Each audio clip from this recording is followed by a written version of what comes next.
A'udzu billahi minasyaitonir rajim. Bismillahirrahmanirrahim.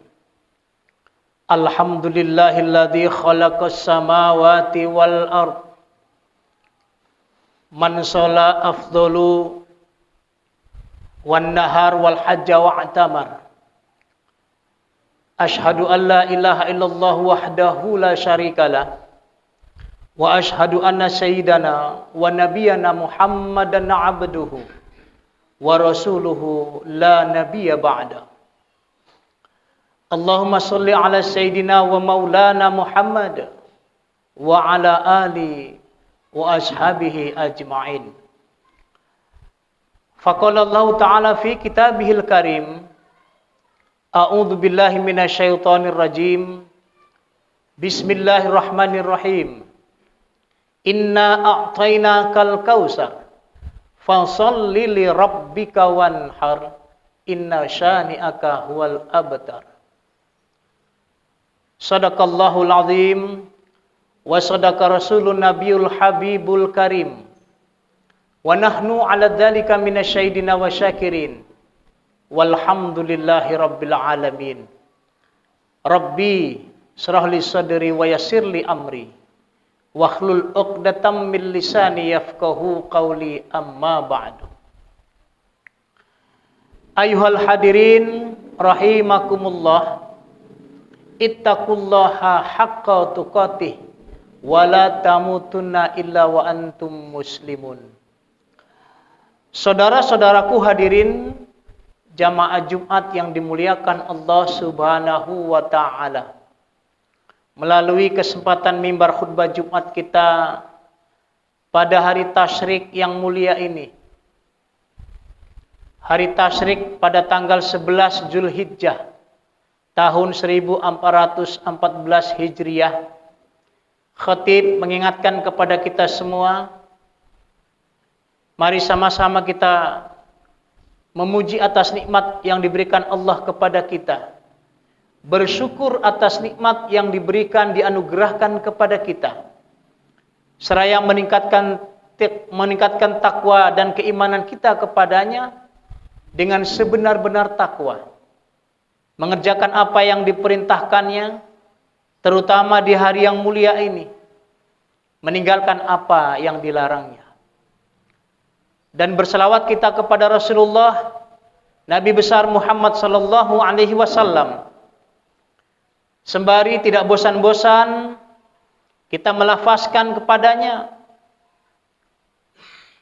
untuk mengucapkan Allahumma shalli ala sayyidina Muhammad wa ala ali sayyidina wa maulana Muhammad.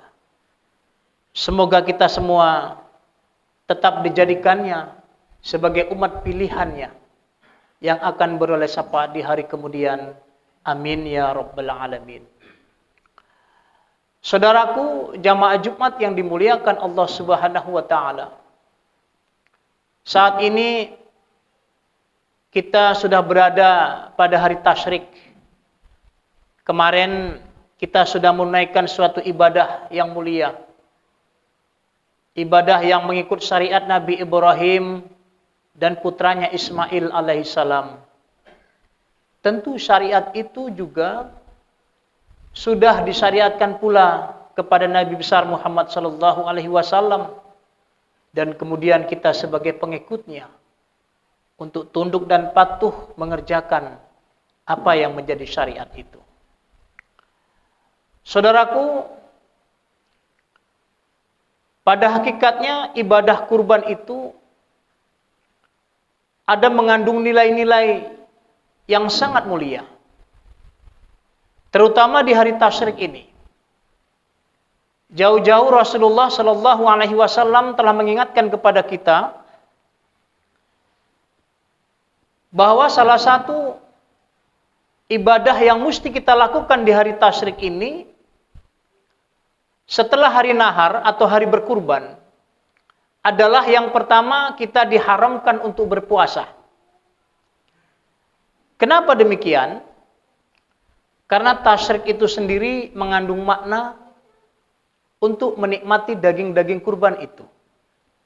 Kalau di zaman dulu, tasyrik itu mengandung makna menjemur daging-daging kurban itu di panas terik matahari, mendendengnya, kemudian memasaknya. Saat sekarang ini syariat itu turun-temurun mewajibkan kepada kita untuk menikmati daging-daging itu sembari berkumpul dengan sanak famili kita. Oleh karena itu, kita diharamkan untuk berpuasa pada hari ini. Yang kedua, ibadah yang dianjurkan Rasulullah, kita senantiasa tidak luput dari berzikir. Dan yang terpenting, kita bertasbih dan bertahmid, serta bertakbir kepada Allah Subhanahu wa Ta'ala. Lantunan takbir itu harus senantiasa kita amalkan sampai pada hari yang ke-13 bulan Zulhijjah. Dari 10, 11, 12 sampai 13 Zulhijjah itu kita disunahkan untuk melantunkan takbir itu selesai sholat fardu. Baik pagi, siang, sore ataupun malam hari. Bahkan kalau perlu ketika sholat sunnah. Zikir takbir itu harus senantiasa kita lafazkan baik dalam cara berjamaah maupun bersendirian di rumah. Kenapa demikian? Sebagai bukti rasa cinta kasih kita akan syariat yang diberikan Allah kepada kita melalui Nabi Ibrahim alaihissalam dan rasa kesyukuran kita kepada Allah atas nikmat yang diberikan kepada kita. Satu hal yang harus kita ingat bahwa hewan kurban-kurban itu sampai akhir zaman tidak akan pernah habis. Itu salah satu nikmat yang diberikan Allah kepada kita. Berbeda dengan hewan-hewan yang lain akan punah. Seperti buaya misalnya, pasti akan punah. Orang-utan, harimau, singa, ular, ikan dan sebagainya, itu akan punah dengan sendirinya. Akan tetapi berbeda dengan hewan kurban. Tanpa kita sadari sampai akhir zaman, Allah akan menjamin hewan itu tidak akan pernah punah. Itu salah satu bukti kebesaran Allah Subhanahu wa Ta'ala. Menilik kembali ke belakang bagaimana sejarah Nabi Ibrahim mengorbankan putranya. Tentu rasa kebesaran itu harus kita tanamkan dalam benak diri kita masing-masing. Bahwa bukti kecintaan Allah itu kepada kita benar-benar tidak terbatas. Sampai-sampai ketika Allah menerima pengorbanan Ibrahim, malaikat Jibril alaihissalam tanpa sadar bibirnya melafazkan Allahu Akbar, Allahu Akbar. Kemudian Ibrahim menjawab Allahu Akbar, Allahu Akbar kabira walhamdulillahi katsira wa subhanallahi bukrata wa asila. Lalu Ismail menjawab dengan menutupnya Allahu Akbar walillahil hamd. Ketiga makhluk inilah yang menjadikan syariat itu, menjadikan lafaz takbir kita sampai saat ini sebagai bukti kecintaan kita kepada Allah Subhanahu wa Ta'ala. Saudaraku, ibadah yang dianjurkan Rasulullah yang ketiga di bulan Tasyrik ini, di hari Tasyrik ini, adalah bagi kita yang masih memiliki kesempatan selagi usia ada di dalam diri kita. Nikmat umur itu masih ada pada diri kita. Sebelum ajal menjemput kita. Sementara kita masih memiliki kemampuan untuk membeli hewan kurban. Maka bersegeralah kembali melakukan kurban itu. Sebab kadang kesempatan itu tidak akan bisa datang untuk yang kedua kalinya. Apabila ajal sudah datang, maka tidak bisa dimajukan atau dimundurkan. Dan kesempatan kita untuk bertaubat itu pun tidak bisa kita raih. Fa idza jaa ajaluhum la yastakhiruna sa'atau wa la yastaqdimun. Saudaraku, jamaah Jumat yang dimuliakan Allah Subhanahu wa Ta'ala. Imam Ahmad radhiyallahu anhu pernah meriwayatkan hadis Rasulullah sallallahu alaihi wasallam bahwa ada 4 kemuliaan orang yang berkurban itu. Yang pertama, kata Imam Ahmad, barang siapa yang keluar dari rumahnya, melangkahkan kakinya untuk mencari hewan kurban, maka setiap langkahnya Allah akan mengganti 10 kebajikan pada dirinya, menghapus 10 kesalahannya, mengangkat 10 derajatnya lebih tinggi daripada derajat yang lain. Kemudian tatkala orang itu bertransaksi membeli hewan kurban itu, maka setiap lafaznya saat ia bertransaksi dengan si penjual akan dijadikan Allah menjadi tasbih, dan Allah akan menggantikan kalimatnya itu dengan butiran-butiran tasbih, dan akan menjadi syafaat bagi dirinya. Kemudian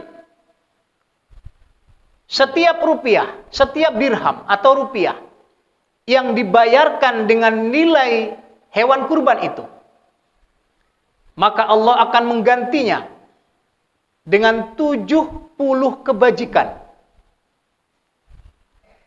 Selanjutnya, yang ketiga, kata Imam Ahmad, ketika hewan itu sudah dibaringkan di atas bumi untuk disembelih,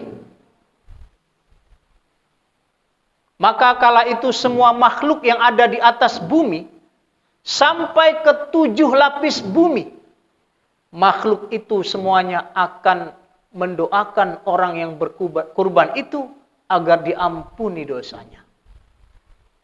Dan yang keempat, kata Imam Ahmad, ketika hewan itu sudah disembelih, lalu darahnya mengucur ke perut bumi, maka setiap tetes darahnya itu, Allah akan menggantinya dengan 10 malaikat. Dan setiap malaikat itu akan mendoakan orang tersebut diampuni dosanya sampai hari kiamat. Subhanallah. Saudara-saudaraku, beruntunglah bagi kita yang sudah menunaikan ibadah kurban. Sekali lagi, kesempatan itu tidak akan bisa datang untuk kedua kalinya. Maka berniat dari sekarang, selagi umur masih ada dalam tubuh kita, selagi kesempatan itu masih kita raih, jangan berpikir tahun depan, sebab belum tentu tahun depan kita masih hidup. Masih ada beberapa hari ke depan. Hadirkan atau jumpai panitia penyelenggara, niatkan kita untuk berkurban dan bagikan kepada saudara-saudara kita. Saudaraku, Imam Ahmad membagi hikmah kurban ini ada 2. Yang pertama, menurut rangkaian hadis itu, merupakan rasa keikhlasan diri kita, seorang hamba. Dan yang kedua, nilainya itu terkandung bahwa buah kesabaran dari seseorang. Makanya, orang yang berkurban itu sudah dipastikan kalau benar-benar karena Allah Ta'ala, termasuk golongan orang-orang mukmin, orang yang ikhlas dan orang yang sabar. Dan yang terpenting, orang mukmin itu sudah dijamin Allah Subhanahu wa Ta'ala atas kesabaran dan keikhlasannya dalam menyumbangsikan sebagian hartanya ke jalan Allah Subhanahu wa Ta'ala dan menyumbangkan dirinya senantiasa mengabdi kepada Allah, sebagaimana doa yang senantiasa kita lantunkan dalam salat kita. Inna salati wa nusuki wa mahyaya wa mamati lillahi rabbil alamin. Sesungguhnya salatku, wa nusuki, ibadahku. Makna ibadah di sini termasuk kurbanku. Wa mahyaya, hidup, wa mamati, dan matiku. Lillahi rabbil alamin, hanya ku persembahkan, ku peruntukkan kepada Allah Subhanahu wa Ta'ala, Tuhan semesta alam. Makanya orang seperti ini akan dijamin Allah masuk ke dalam surganya. Surat Al-Mu'minun ayat 1 dan 2 menegaskan, Bismillahirrahmanirrahim. Qad aflahal mu'minun. Beruntunglah, berbahagialah orang-orang mukmin. Alladzina hum fi salatihim khashi'un. Mereka yang selalu khusyuk dalam salatnya. Kurban dan salat selalu disandingkan. Makanya orang yang berkurban itu sudah dipastikan rajin salatnya. Tetapi ada orang yang berkurban, salatnya jarang-jarang, salatnya sekali-sekali, atau barangkali tidak pernah salat. Maka sesungguhnya orang ini akan merugi. Sebab kurban itu ibadah yang selalu disandingkan dengan salat, bertujuan untuk lebih meningkatkan ketakwaan kepada Allah. Salat itu sebuah penghambaan diri kepada Allah, kurban pendekatan diri kita kepada Allah. Maka kalau kita ingin menjadi salah satu orang yang dicintai oleh Allah dan Rasulnya, maka selalu salat dan berkurbanlah. Jaminan Allah kepada kita dilanjutkan dalam surat Al-Mu'minun tadi pada ayat keempat, pada ayat ke-10 dan ke-11. Ulaika humul warisun. Merekalah yang akan menjadi pewaris. Alladzina yarisunal firdaus. Akan menempati surga firdaus, dan mereka akan kekal di dalamnya. Mudah-mudahan kita termasuk golongan orang-orang yang mukmin.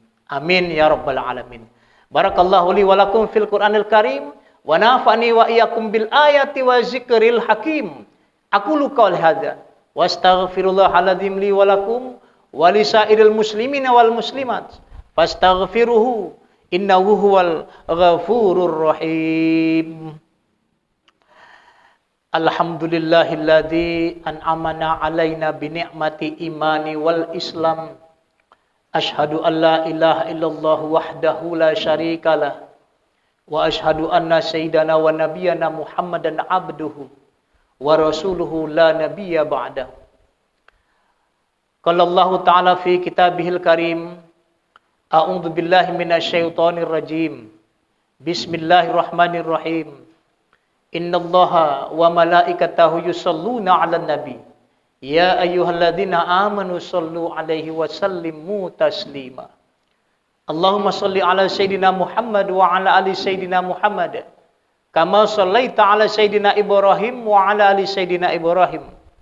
Wa barik 'ala sayyidina Muhammad wa 'ala ali sayyidina Muhammad. Kama barakta 'ala sayyidina Ibrahim wa 'ala ali sayyidina Ibrahim fil 'alamina innaka Hamidum Majid.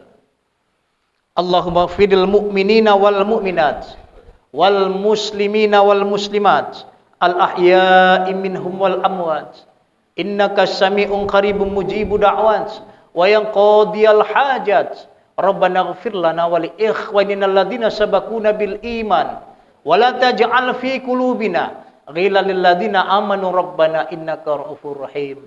Rabbana atina fid dunya hasanah wa fil akhirati hasanatan wa qina adzabannar. Ibadallah, innallaha ya'muru bil 'adli wa ihsan wa ita'idil qurba wa yanha 'anil fahsya'i wal munkar wal baghi ya'idzukum la'allakum tadhakkarun. Fadhkurullaha alladzi yashkurukum was'aluhu fadli yu'tikum wa la zikrillahi akbar. Aqimis shalah.